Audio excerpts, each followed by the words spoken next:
Саламатсыздарбы? Кутмандуу кушак көңүлдүү күнүңүздөр менен кайрадан эле атына заты жарашкан Келечек турак жай кооперативи болмокчу. Ал эми бүгүнкү биздин мүчөбүз ушул эле көп кабаттуу үйлөрдүн биринен үй алган Ормонова Бурул эже. Келиңиздер, биз менен бирге болуңуздар.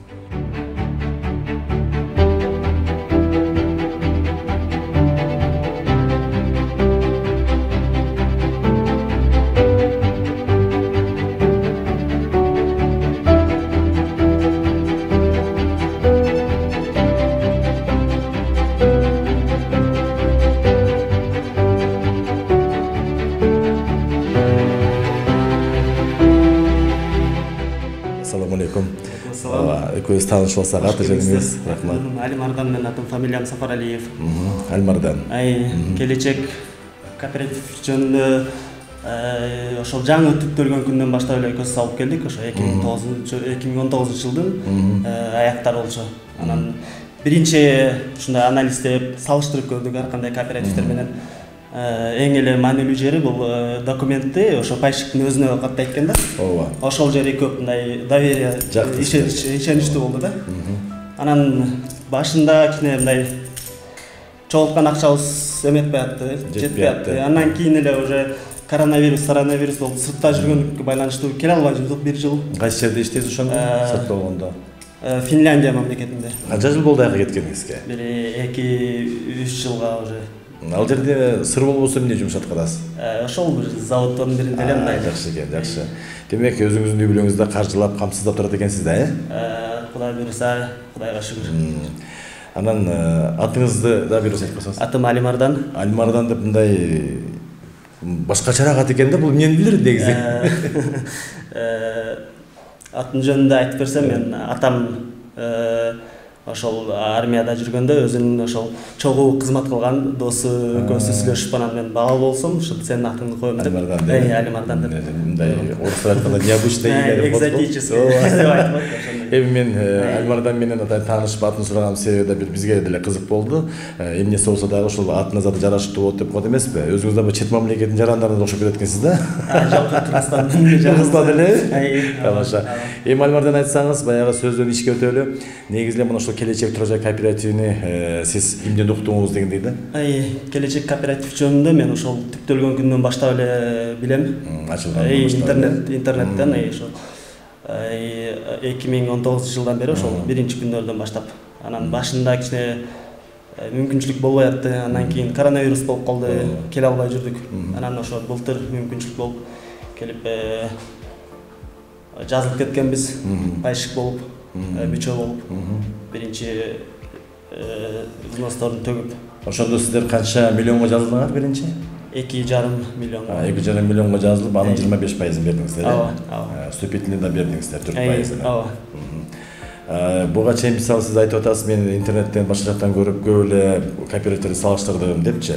Анан негеден биздин жүрөгүбүзгө ушул келечек жагып туруп алды деп айттыңыз да. Анан сизде өзүңүз да ушул бизге келип жазылып атканда да бир жүрөгүңүздө ишеничтерде бир пайда болгондо туурабы? Мен ишенем, мен ала аламын дегендей. Ооба, эң биринчи момент бул мен салыштырганда ушул башка кооперативтерден айырмасы бул пайшыктын квартиранын эмесини, ушул турак жайдын документин ушул пайшыктын өзүнө жазылат экен да, оформление өзүнө болот экен. Ошол жагы сизге көбүрөөк жакты, ооба. Анан ушул жака пайшык болгон 1-2 кишилерди жолуктуруп, ошолор аркылуу кичине сүйлөшүп, маалымат алдыңыз. Маалымат алдык. Анан бул үйдү мына өзүңүздөр алыпсыздар, бирок оформление кандай неме болду деп атасыз, Бул баягы шартка байланыштуу. Ошол аты жөнүнөн кетсеңиз, кимге оформление болду? Ормонова Бурул. Ормонова Бурул эжеге оформление болду, Азыркы фактически Ормонова Бурул эженин атында. Ооба. Үй, Өзүңүздүн канча балаңыз бар? Бир кыз, бир уулум бар, Кудайга шүгүр. Жакшы, өмүрлөрүн берсин, баксын берсин. Эми бул жаңы үйгө качан көчүп келейин деп атасыз? Азыр кирсек эчтеке деле жок экен. Азырынча сиздер көргөндөй ушундай биз ошо мен жаңы эле мен да ошо чет жакта жүрүп ошо жаңы эле келдим. Азыр өзүңүздөр көрүп тургандай анча-мынча эмеректерин коюп, анан ошондон кийин уже мен Алимардан сизге таң калган себеби биз үй алдык деп атасыз, анан биз тартканы келгенде үйүмдү да мен көрө элекмин, азыр биринчи жолу көрөм деп атасыз да, ошончолук бир ток адам экенсиз да. Ошону таң калдым. Ошол кечээ келер менен срочный жумуштар чыгып калып, ошол жакта болуп, айылда болуп деген келип эми эле айылдан дегенде кайсы жактан болосуңар? Ушу Чүй областына караштуу жайлар Сосновка айылында жашайбыз. Сосновка. Анткени мен айткан себеби баягы үй алган адамдар үйүнү күтүп жүрүп, мунун үйүнө батыраак көчүп келгиси келет го. Сиз айтып атасыз, мен сиздер келсеңиздер мен да барып турайын, бирок үйүмдү көрө элекмин дедиңиз да. Ошол айткан сеттерге байланыштуу ошондой болуп кетти. Жакшы экен анда. Ушул үйүңүздөр эми майлуу сүттүү болсун. Рахмат айтканыңызга. Ушул үйдүн артынан дагы үйлүү болгула дегендей, кыргызча жакшы сөз бар го, үй ургачы болсун дегендейчи. Рахмат. Андан айта кетсеңиз, ушул үйүңүз канча квадрат метр, канча комнат, кайсы жерде жайгашкан?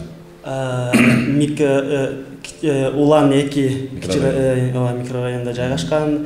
Аянт боюнча айтсак 45 квадратный метр, 106 серия. 9 этаждын 2 этажы. Өзүңүзгө жакты. Өзүбүз көрүп тандап, азыр заманга байланыштуу видео связьдан көрүп, четте болсок да ошентип тандап алдык. Ушул келечек кооперативдин кызматкерлерине ыраазычылык билдирем. Ошол ушундай мүмкүнчүлүк берип атканыңыздарга ошол если ниетиңер болсо, ойлонуп туруп келип консультация алсаңар эң түшүнүктүү кылып эметип берет, түшүндүрүп берет. Анан өзүңөр чечесиңер мүчө болушту. Туура айтасыз. Рахмат сизге дагы, ишиңизге ийгилик. Кудайым бурса эми Финляндияга барсаңыз, биздин Кыргызстандан жалпы келечек Турачай кооперативдин жамаатына салам айтып барыңыз. Ал жакта жарандар болсо айтыңыз дегендей, Сөзсүз айтабыз. Анан Кудай буйрса көчүп келгенден кийин анан дагы бир буйрса жайгашып алгандан кийин азыр өзүңүздөр көргөн эми шартка байланыштуу болот. Эң негизгиси өзүңүзгө үй жакса болду да, эң негизги ошол адам баласы өзүнүн жаккан нерсесин кылат эмеспи?